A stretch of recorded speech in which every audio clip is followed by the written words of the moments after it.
G'day guys, Chris here, Midlife Carpentry. Welcome back to another interesting little installment. Yeah, last weekend was bonkers. We did the front fence, so we were absolutely flat out with that. It took a lot longer than we anticipated, as these little projects do at home. You know, you start something and realize, hang on, there's a bit more involved here. Story of my life, hey.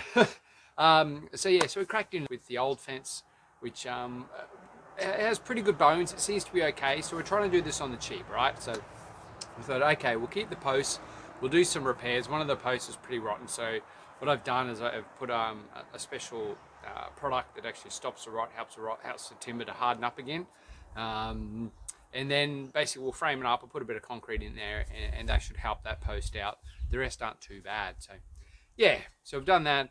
We've changed a couple of the rails and stuff which were knackered, and yeah, we'll put some brand new fence palings up with the same level all the way across. So, and sleepers at the bottom too to hold back all the garden from the other side. So, but yeah, so apart from that, been flat out at work. Work has been absolutely nuts. We've got plenty happening at the moment. Our big project, which we've been anticipating for a while, is starting next week. So that's on ridges. So if you see a big crane on the esplanade there, that's us. You won't be able to see us on the roof or anything, but we're up there. So yeah, it's going to be interesting to see all that get set up and stuff and being involved in that. So yeah. Apart from that, yeah, I've been heavily involved in doing repair work and maintenance work and stuff at a couple of retirement homes. So that's been pretty much keeping me occupied, doing a bit of framing, plastering, setting. Yeah, been pretty heavily involved in that, surprisingly enough. So, and that's basically tied up my weeks and done a few big days and stuff. So, yeah, but otherwise, hopefully you guys have had good weeks and been keeping up with it all. And yeah, we'll do a little tool shout out, I think, and go from there. G'day guys. Righto, this week's tool shout out is the tool that you didn't know you actually needed. It goes by the name of the multi-tool. All right, now this is a Makita DTM50. So this is before the Starlock come out in the new version with the special lever at the top and stuff. So this is the noisy one. Uses up a battery and stuff like that as well, but hey, it still does the jobs that I need it to do. Multi-tools are something that you never really think of you need until you've got a job for them. And most of the times it's in those most awkward positions where you've got to go, oh, how am I going to get that cut? Or how am I going to do this nice and tidy? This is the way to do it, okay? It's all relative to what you put on it, of course, the blades, etc.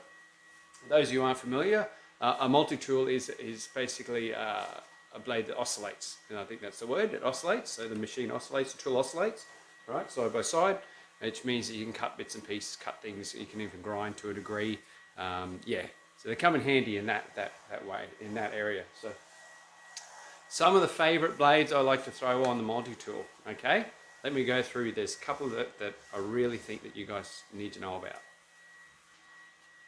Now those of you who aren't aware, these little multi-tools often can fit sanding disc and sanding pads on them. So that's a handy one to have, especially if you do a little bit of a, you know, you're refurbishing stuff and that. It's really handy to have something that's got that point on it to get into those tight spaces, and yeah, not big and bulky, gets into little nooks and crannies. Your standard saw, so that's your standard blade for timber and stuff like that. I think this one's a little bit knackered, a bit worn out. I don't know whether it's going to focus on it or not, but yeah, there's different size blades you can get, and you can get them a lot wider as well. Just remember it oscillates back and forth, so you can actually cut fairly wide pieces of timber. Things like skirting is really good. So if you need to create a new wall or doing a partition wall or something and you want to cut the skirting out before you put the wall, the gyprock in, this is the way to go. You cut your skirting out with that. Round one. Now, not overly handy sometimes with cutting timber and stuff. Can be used for that. But I've used this a lot for gyprock. Okay, so plasterboard, all right, very handy for that. So you cut into plasterboard, plus there's no sharp points on it. You're not going to cut any cables or anything like that on the other side. So yeah, very handy to have. Another one that some of you may or may not have known of is the scraper blade. All right, so there's actually a scraper blade you can get for multi-tools. All right, very handy for getting glue and lino, and I think we had cork stuck on and stuff like that too. Good for little jobs though. Remember, it takes time to do things with multi-tools. Multi-tools takes time. They're not overly efficient. Don't know what the new models are like though. There's a new Makita out that is absolutely unreal. You know, you can balance a glass of water on it or something and it doesn't fall off. So yeah, that tells you how much they don't vibrate. So yeah.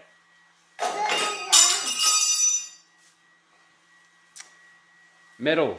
All right, just a metal blade, standard metal blade, handy to have kicking around. If you need to kick off a nail or something that it's hard to get to, you know, something's holding a bit of timber in place, you don't want to damage the timber and you want to do some delicate work, that's where this is handy. So a metal blade just to cut some nails and stuff.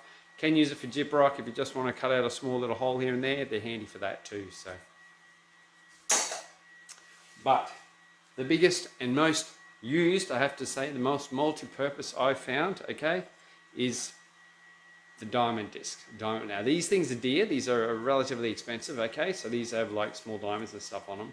And the idea of these is you can cut out grout of tiles. Now that's the whole concept of them and stuff. The other thing that I used this for the other day, which I was very impressed with, I just had to give it a crack, I've never done it before, but cutting cement board. Okay, so I had to cut a little outlet, a little hole and stuff in a cement board sheet that was mounted on a wall. Obviously you couldn't go using grinders or anything like that. How do you cut it? What's the best way to cut it? And I found that this little blade here was brilliant. It oscillated enough, it didn't create a great deal of dust. It was noisy as buggery, but it got the job done and it did it quite nice and tidy too. So yeah, definitely I think it's worthwhile having a grout and mortar diamond disc handy in your little repertoire of multi-tool bits. Okay. So that's my tool shout out this week, guys. So yeah, the multi-tool, the handy multi-tool, whatever you can get your hands on, whether you go to Makita, you go to DeWalt, whether you go Milwaukee, it doesn't really matter. Actually, did DeWalt even do one? Anyway, definitely worthwhile grabbing on, guys. They'll come in handy. Yes, and one day I might get a new one, but until this one dies, that probably won't happen. And ideally, it'd be good if I get a 40 volt one. Okay, I'm very much 40 volt these days, you know. Righto, guys. I'll have a chat to you on the other side.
Yeah, as you can see, guys, the fence come up an absolute treat.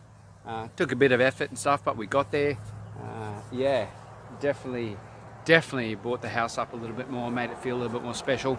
Obviously it doesn't blend in with the rest of it now, so yeah, we've got to keep the process going with Reno, so it's all part of it. So yeah, the thing I wanted to have a chat to you about is home projects and stuff like that, and the opportunities that arise when you do home projects. You get that chance to try out your tools and stuff that you have in your repertoire, the tools that you have acquired, or You can even have a crack at doing something. You want to take an apprenticeship in an electrician or as a plumber or whatever.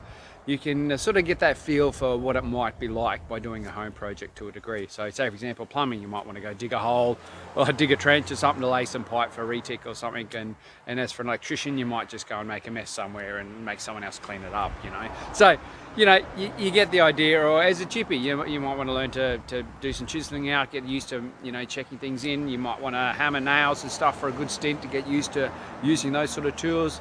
Classic example, I used a trimmer. Plunge cut with a trimmer and stuff today. Didn't go fantastic, made a bit of a mess, but I built that experience up, and that's what's important, is that you gain that experience in using those tools and growing from them and building up from that. So yeah, anyway, I think that just about does my little episode this week, guys. As you can see, if you've got any questions about anything I've done, anything about the fence and stuff like that, shoot them in the comments, happy to answer them. But otherwise, yeah, build on legends, get stuck in, have a great cracker of a week, and yeah, we will be reaching new heights this week at work. So yeah, bloody excited about that. It's going to be interesting to be a part of it. So all right, catch you later, guys. See ya.